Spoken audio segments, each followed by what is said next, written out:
For all these 3 counts,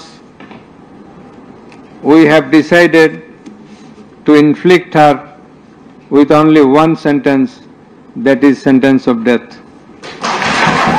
বাংলাদেশের চলমান রাজনৈতিক অস্থিরতার প্রেক্ষাপটে আন্তর্জাতিক অপরাধ ট্রাইব্যুনাল একটি গুরুত্বপূর্ণ রায় ঘোষণা করেছে।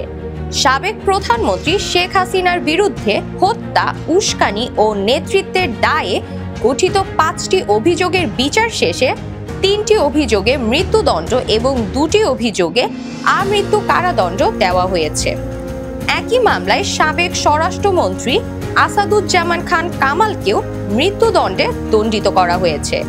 অপরদিকে বিচার প্রক্রিয়ায় রাষ্ট্রপক্ষকে সহযোগিতা করার কারণে সাবেক আইজিপি চৌধুরী আব্দুল্লাহ আল মামুনকে দেওয়া হয়েছে 5 বছরের কারাদণ্ড।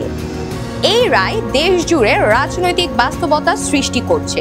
পর্যবেক্ষকদের মতে এর প্রভাব আগামী দিনগুলোতেও আরো স্পষ্ট হয়ে উঠতে পারে এবং অস্থিরতা বাড়ার আশঙ্কাও উড়িয়ে দেওয়া যাচ্ছে না।